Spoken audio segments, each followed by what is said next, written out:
মাতৃগর্ভে মাকে নিয়ে আমরা মরে যাব, আর তখন কি হবে? মাতৃহত্যা পাপেই আমাদেরকে নরক গমন করতে হবে। তাই তো ভগবান কৃপাময় বলেছিল, হরিজি আমি তোমার কথা দিলাম, তোমরা ওই জগতে গিয়েও আমার জায়গা পাবে, আমার কৃপা পাবে, কিন্তু ওই মোহমায়ার সংসারে আবদ্ধ না থেকে যখনই সময় হবে, একটু সুযোগ হবে, ছুটে যেও আমার ভক্তের বাজারে। গিয়ে তোমরা ভক্তের সঙ্গ করো, ভক্তের সঙ্গ বদনে কৃষ্ণ নাম করো। কৃষ্ণ নাম করে করে কোটি কোটি জনা ভক্তের সঙ্গ করিতে করিতে যদি ভাগ্যক্রমে কোনো না কোনো দিন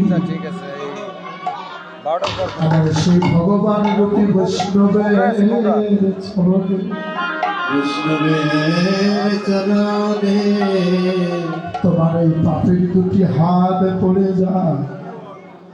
ওরা দেখবে এই কীর্তনে এসে যখন জীব ভাবের ঘরে প্রবেশ করে, আত্মস্থিতি জ্ঞান ভুলে যায়, গিয়ে গিয়ে কীর্তন আনন্দে বেঁচে গিয়ে কত ভক্ত কত জনার চরণ ধরে ধরে। ভক্ত চরণ কেন ধরে? বলে এমনি করে কোটি কোটি জনা ভক্তের চরণে হাত পড়িতে পড়িতে কোনো না কোনোদিন যদি আবার করুণা করে নিষ্কৃঞ্চন বৈষ্ণবের চরণে আমার এই পাপের হাত পরে সেই দিন আমাদের এই দুর্লভ মানব জন্ম থেকে আমরা ধন্য হয়ে যাব। তাই তো সেই আশায় আশায় আমরা ছুটে বেড়াই, কবে আমরা বৈষ্ণবের একটু সঙ্গ সঙ্গ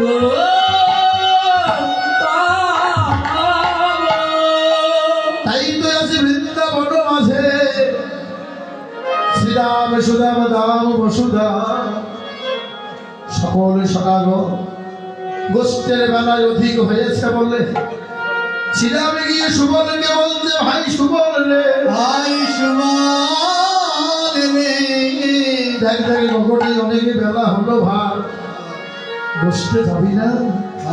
গোষ্ঠে যাওয়ার বেলা অধিক হয়ে যাচ্ছে মায়েরা।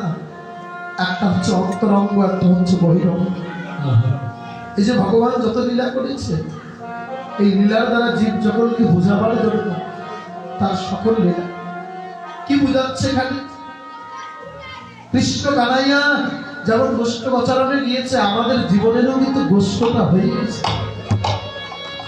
সবাই আমরা এই জন্মে এত সুন্দর মানবকুলে জন্ম নিয়ে সবাই গোষ্ঠে এসেছি। দেখতে দেখতে বেলাটা তার কম হলো না, জীবনের বেলা অনেক হয়ে গেছে। কবে যদি আমার জীবন বেলাটা ঢুকে যায়, কবে যদি আমার এই আয়ুষ ছোটা ডুবে যায়,